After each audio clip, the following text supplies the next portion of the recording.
नमस्कार, मैं हूं आपके साथ साक्षी। भारतीय राजनीति में इस समय सबसे बड़ा सवाल यह है कि मोदी के बाद कौन। मोदी की रिटायरमेंट के बाद की लड़ाई अब तेज हो चुकी है और इस लड़ाई में सबसे पहला शिकार बने हैं नितिन गडकरी। गडकरी ने हाल ही में साफ शब्दों में कहा उनके खिलाफ साजिश रची जा रही है।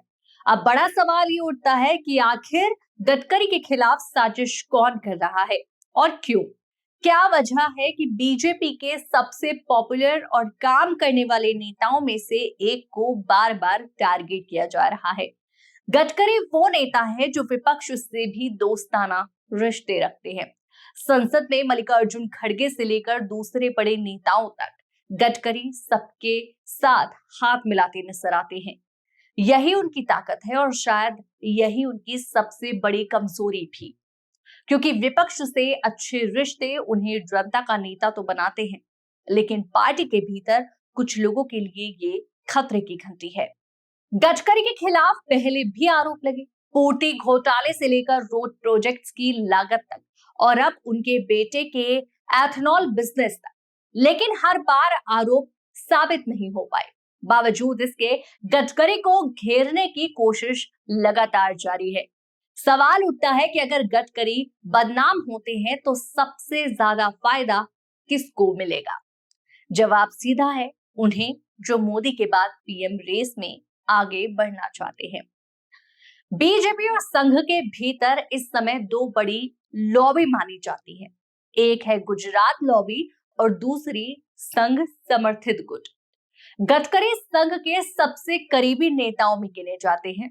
यही वजह है कि गुजरात लॉबी लगातार उन्हें रोकने की कोशिश में है। सूत्रों के मुताबिक गडकरी के खिलाफ हालिया आरोप भी इसी पॉलिटिकल खींचतान का हिस्सा है। अब सवाल ये कि अगर गडकरी आगे बढ़ते हैं तो सिर्फ बीजेपी ही नहीं, एनडीए के पुराने सहयोगी भी फिर से जुड़ सकते हैं। यही डर विरोधी खेमे का सबसे ज्यादा है।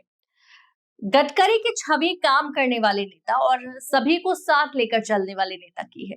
यही वजह है कि मोदी के बाद की रेस में उनका नाम सबसे ऊपर दिखाई देता है। तो साफ है कि मोदी के रिटायरमेंट के बाद लड़ाई अब शुरू हो चुकी है और इस जंग का पहला शिकार बन गए हैं नितिन गडकरी।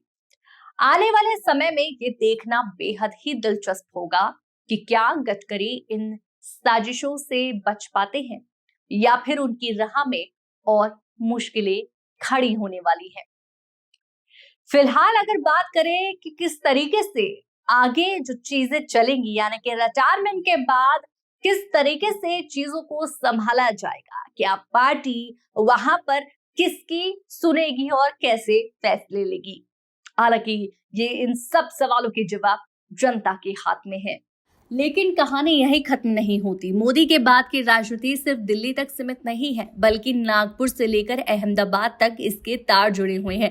आरएसएस और बीजेपी की आंतरिक राजनीति इस वक्त बेहद दिलचस्प मोड़ पर खड़ी है। गडकरी को संघ का प्रिय माना जाता है। उनकी छवि एक ऐसे नेता की है जो जमीन से जुड़े हैं, खुलकर बोलते हैं और फैसले लेने में पीछे नहीं हटते। यही वजह है कि संघ का बड़ा वर्ग उन्हें मोदी के बाद एक विकल्प के रूप में देखता है। लेकिन इसी विकल्प ने गुजरात लॉबी की नींद उड़ा दी है, क्योंकि अगर गडकरी आगे आते हैं तो मोदी शाह मॉडल की राजनीति को सीधी चुनौती मिल सकती है। राजनीतिक गलियारों में अब ये भी चर्चा है कि गडकरी की छवि जितनी मजबूत जनता और विपक्ष में है, उतनी ही असुरक्षा पार्टी के भीतर पैदा करती है। विरोधी खेमे को डर है कि गडकरी के आगे आने पर पार्टी की कमान एक ऐसा नेता के साथ हाथों में चली जाएगी जो ना गुटबाजी मानते हैं और ना ही अंधभक्ति। और यही वजह है कि उनकी राह में रोड़े अटकाने की कोशिश लगातार हो रही है। अब बड़ा सवाल यही है, क्या गडकरी इन साजिशों से निकलकर मोदी के बाद बीजेपी का सबसे बड़ा चेहरा बन पाएंगे या फिर गुजरात लॉबी की ताकत उन्हें रोकने में कामयाब हो जाएगी। राजनीति में कुछ भी स्थायी नहीं होता, ना दोस्त, ना दुश्मन और ना ही पद। लेकिन इतना तय है कि मोदी के बाद की इस लड़ाई में नितिन गडकरी सबसे अहम किरदार बनने वाले हैं। तो आने वाले महीनों में बीजेपी की राजनीति सिर्फ चुनावी मुद्दों पर नहीं बल्कि आंतरिक खींचतान पर भी घूमेगी और शायद यही खींचतान तय करेगी कि मोदी के बाद इस देश का अगला चेहरा कौन होगा। यानी कि साफ है, ये जंग अभी शुरू हुई है और गडकरी का नाम तो बस पहला शिकार है, असली युद्ध तो अभी बाकी है।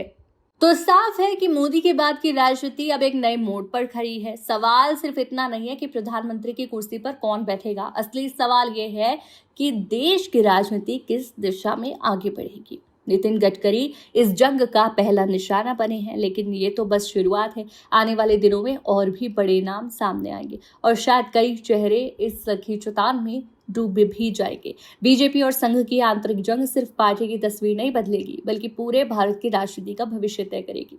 सत्ता के गलियारों में चल रही इस खामोश लड़ाई के असली मायने ये हैं कि हर मुस्कान के पीछे शक छुपा हुआ है, हर हाथ मिलाने में रणनीति है।